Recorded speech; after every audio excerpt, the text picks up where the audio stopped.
So Fatima, tell us, what is sound meditation? So meditation, as the name suggests, it is guided by sound. So that is why it is sound meditation. But what do we do is we use different kind of sounds which are made from different kind of instruments. Mostly the most popular are the Tibetan singing bowls, the crystal bowls, the gongs, the tingshaws, the water rattle, the chimes, the tuning forks, and so on and so forth. So we use different permutations and combinations to create different kind of sounds which helps in inducing the relaxation. So that is what is sound meditation.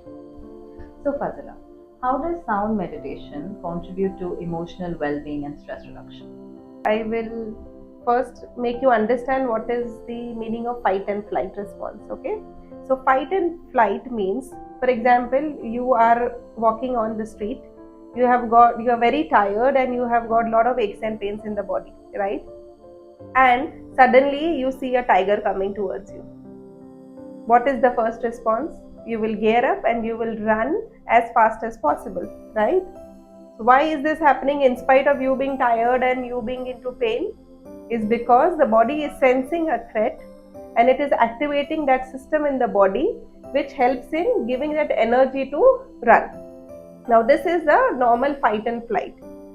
Now let's come back to the present time where, because of the technology, because of the advancement in the internet and social media, because of the constant comparison, constant judgment, constant self-doubting that we keep on doing, what is happening is our body is continuously in a state of perpetual fight and flight.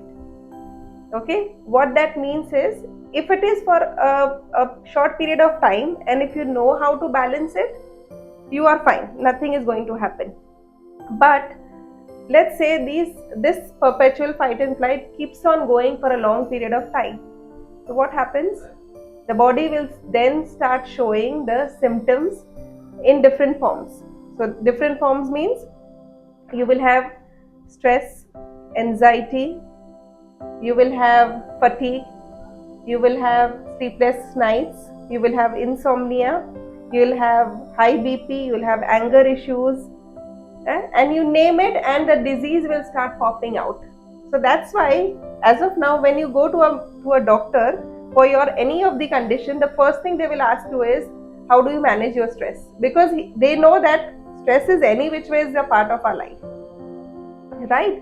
So now what happens through sound meditation, what we do is we induce a state of relaxation by running different sounds. Okay, it can be guided, it can be just by the instruments.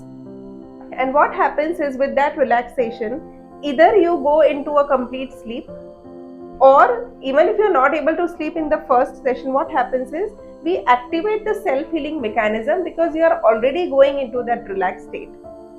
So basically, there is a system in the body which is known as the parasympathetic system, which we activate through sound meditation.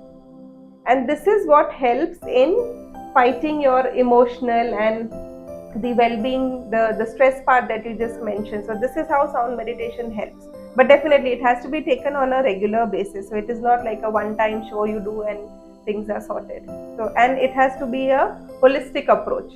So it should not be a fragmented thing where you just do this and you leave out the other stuff. So it has to, every puzzle has to fit into to make a whole picture.